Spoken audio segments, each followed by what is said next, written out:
पंचायत रे गोटे बोली परिबा हाट नथिला बेले परिबा किनिया पई पंचायतवासी अन्य पंचायत को जा आस करुथिला बेले नाई नथिबा असुविधार सम्मुखीन हेउछन्ति। एहाकु दृष्टि रखी शाळागाँ नुआगाँ स्थित निमकंटा पड़ियारे समिति सभ्य प्रतिनिधि मनोज बेहेरा अध्यक्षतार पद्मलोचन बेहेरा उद्यम रे शाळागाँ हाट पई एक प्रस्तुति बैठक अनुष्ठित हो जाइछि। दिन आखपाखे जिते सब अच्छी हाट सब हो हाट जो दिन हो गुड़ी छाड़ी बुधवार दिन फांका अच्छी से दिन ही आम अंचल यही स्थान में निमकंटा पड़िया एवं चारिपाखे आम ग्राम खाली स्थिति नुहे चारिपाख रही रास्ता उत्तर दक्षिण पूर्व पश्चिम सबुआड़ को गोटे गोटे रास्ता रही जोटि जानवाहन सुविधा बहुत रही जे कि परिवापत्र नहीं जदि गाड़ी आसिक पहुँचे रही सुविधा सुजोग रही तेणु ये सब दृष्टि संतोषजनक भाव में समस्ते स्वीकार कले जे यही पड़िया जदि हाटटे कराए ताहले समस्ते उपकृत हेबे। शाळागाँ ग्राम पंचायत समिति सभ्य रिप्रेजेंटेटिव आज जो आपंकर ये हाट संबंधी बैठक अनुष्ठित होता आज कौन निष्पत्ति निगला और क्यों क्यों दिन ये हाट अनुष्ठित आम एक आनंद एवं उल्लासर दिन कहले न सरे आज पवित्र दिन में मोर मुरबी तुल्य मोर गुरुजन मानकर आशीर्वाद एवं आमर युवबंधु मानक अक्लांत परिश्रम बल आमर बुधवार दिन धार्य कराला हाट करने तेणु मोर पाख पंचायत नखरा कन्हीपुर पंचायत एवं हरिहंता पंचायत उभय जनसाधारण को आम नवेदन करूँ हाट को केवल के सुचारू रूप आम सुचारू रूप परिचालन करूँ आपण को सहयोग और साहाय्य कामना आम कर कुमार दास शाळागाँ पंचायत गोटे समाजसेवी। आज जो आपंकर ये हाट संबंधी बैठक अनुष्ठित होता ए कौन निष्पत्ति निगला और सप्ताह क्यों दिन हाट ये अनुष्ठित हो दीर्घ 20 वर्ष धरी किसी वयोज्येष्ठ व्यक्तिंकर ये गोटे स्वप्न थिला जे ये जगह गोटे हाटटे हो एवं अंचलवासी उन्नति हो आमे मध्य दीर्घ 4 वर्ष तले या चेष्टा करूँ ये हाटटी को करने कि किसी बाधाविघ्न हबार करूँ एबे आमे या पुनर्बार बैठक करी ये हाटटी केमती सुखर भलरे चलो से विषय आम आज गोटे बैठक विचार कलु एवं निष्पत्ति नेलु जे आसंता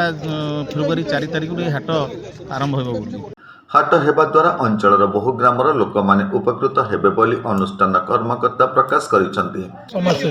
कौन कहे आज आपन हाट संबंधी बैठक अनुष्ठित होता कौन निष्पत्ति निगला जाऊ बहु प्रतीक्षार अंत होगी दीर्घ वर्षे 1.5 वर्ष ऊर्ध भाव आम शाळा पंचायत एक हाटर परिकल्पना करी थर फेल होचु एवं ईश्वर बोधे इच्छा थिला एठी हाट हम से बोधे आम फेल हेलु जाऊ आज लोक मानकर जो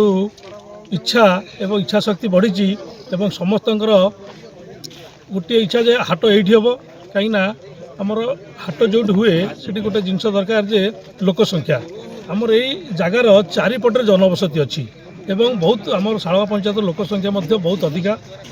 एवं ये ट्रांसपोर्टिंग बहुत सुविधा अच्छी चारिआडे रास्ता जो बेपारी भाई आसी बड़ बड़ गाड़ी नहीं कौन असुविधा नहीं तेणु आम चिंता कलु जे आम शाळा पंचायत सबुठ उत्कृष्ट जगह हो ये जगह एवं यही जगार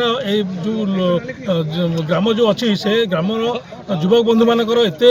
उत्साह से हाट करने तेणु आम मानकर संपूर्ण सहयोग रही हाट केमी दीर्घजीवी हम। आज जो आपंकर कंटाबाटी पड़िया जो हाट संबंधी बैठक अनुष्ठित होता कौन निष्पत्ति निगला और क्यों क्यों दिन ये आप हाट अनुष्ठित हो केवल सौभाग्यर कथा आज आम श्रीपंचमी सरस्वती पूजार आम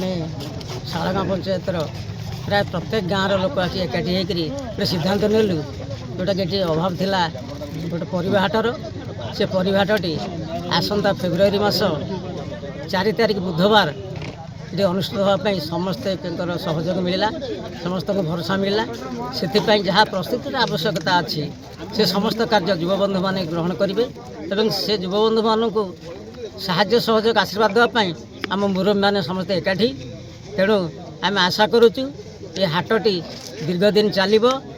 आसंता 4 तारिख बुधवार ठारू फेब्रुआरी 4 तारिख बुधवार ठारू दीर्घ दिन चलो एवं आधार समस्त सहयोग आम कामना करुचु अंचलवासी उपकृत हम एवं बेपारी भाई मैंने जो दूर आसवे से उपकृत हे। एक कार्यक्रम को मनोज दास, परमानंद नायक, गोविंद स्वाई, सुरेंद्र साहू, परशुराम महाराणा प्रमुख परिचालना करथिला बेले ଶାଳଗାଁ ପଞ୍ଚାୟତର ବିଭିନ୍ନ ଗ୍ରାମର ବୁଦ୍ଧିଜୀବୀ ଜନସାଧାରଣ ଯୋଗ ଦେଇଥିଲେ। ମୁଁ କାଟେଣୀ ଗ୍ରାମର ବଟକୃଷ୍ଣ ସାମଲ, ରିଟାୟାର୍ଡ ହେଡମାଷ୍ଟର ସାଧୁ ସୁନ୍ଦର ବିଦ୍ୟାପୀଠ। ଆଜି ଯେଉଁ ଆପଣଙ୍କର ଏଇ ଗ୍ରାମରେ ଏ ଯେଉଁ ପଡ଼ିଆରେ ହାଟ ପାଇଁ ଅନୁଷ୍ଠିତ ହେଉଥିଲା ଏକ ବୈଠକ, ଏହା ଉପରେ କ'ଣ କହିବେ? ଏ ବିଷୟରେ ମୁଁ ବହୁତ ଆନନ୍ଦିତ। ଦୀର୍ଘ 20 ବର୍ଷ ପୂର୍ବରୁ ମୁଁ ଏ ପ୍ରଚେଷ୍ଟା ଆରମ୍ଭ କରିଥିଲି ଏବଂ এই ଅଞ୍ଚଳର ପାଖାପାଖର ଯେତେ ଲୋକ ସବୁ ଥିଲେ, ଯେତେ ଗ୍ରାମବାସୀ ସବୁ ଅଛନ୍ତି, ସମସ୍ତଙ୍କୁ ଡାକିକି ମିଟିଂ ମଧ୍ୟ 2 ଥର କରାହୋଇଥିଲା ଦୀର୍ଘ 20 ବର୍ଷ ତଳେ। ଆଜି ସେ ସାକାର ହେବାକୁ ଯାଉଛି, ସେଥିପାଇଁ ମୁଁ ବହୁତ ଆନନ୍ଦିତ ଏବଂ ମୁଁ ଭାବୁଛି ଯେ ଯାହା ମନ ଭିତରେ ଭାବୁଥିଲି ତାହା ହିଁ ଆଜି ସଫଳ ହେବାକୁ ଯାଉଛି ସମସ୍ତଙ୍କର ପ୍ରଚେଷ୍ଟାରେ। ଏବଂ ସମସ୍ତେ ଯଦି ଏଥିରେ ବିଶେଷ କରି ଯୁବଗୋଷ୍ଠୀ ଏଥିରେ ଯଦି ସାହାଯ୍ୟ ସହଯୋଗ କରନ୍ତି ତାହେଲେ ସକ୍ସେସଫୁଲ୍ ନିଶ୍ଚିତ ହେବ, ଏଥିରେ ସନ୍ଦେହ ନାହିଁ। କାହିଁକି ନା ଏଥିରେ କିଛି କ୍ଷତି କାହାର ହେବାର ନାହିଁ, ବରଂ ଲାଭ ଯେ ଯେଉଁମାନେ ଚାଷବାସ କରୁଛନ୍ତି ସେମାନେ ତାଙ୍କର ପନିପରିବା ହେଉ ଯାହା କିଛି ଏଠି ବିକ୍ରୟ କରିବାର ସୁଯୋଗ ପାଇବେ। ତା ବ୍ୟତୀତ ଯେଉଁମାନେ ନିକଟବର୍ତ୍ତୀ ଗ୍ରାମବାସୀ ଅଛନ୍ତି ସେମାନେ ତାଙ୍କର କ୍ରୟ କରିବା ପାଇଁ ତାଙ୍କର ମଧ୍ୟ ସୁବିଧା ସୁଯୋଗ ମିଳିବ। ଦୁଇଟା ସୁଯୋଗ ଯେତେବେଳେ ମିଳୁଛି କେହି ଏଥିରେ ଅପ୍ରସ୍ତୁତ ନୁହନ୍ତି ବା ଦୁର୍ଭାଗ୍ୟର କଥା ନୁହେଁ ଯେ ଆମେ ଏହାକୁ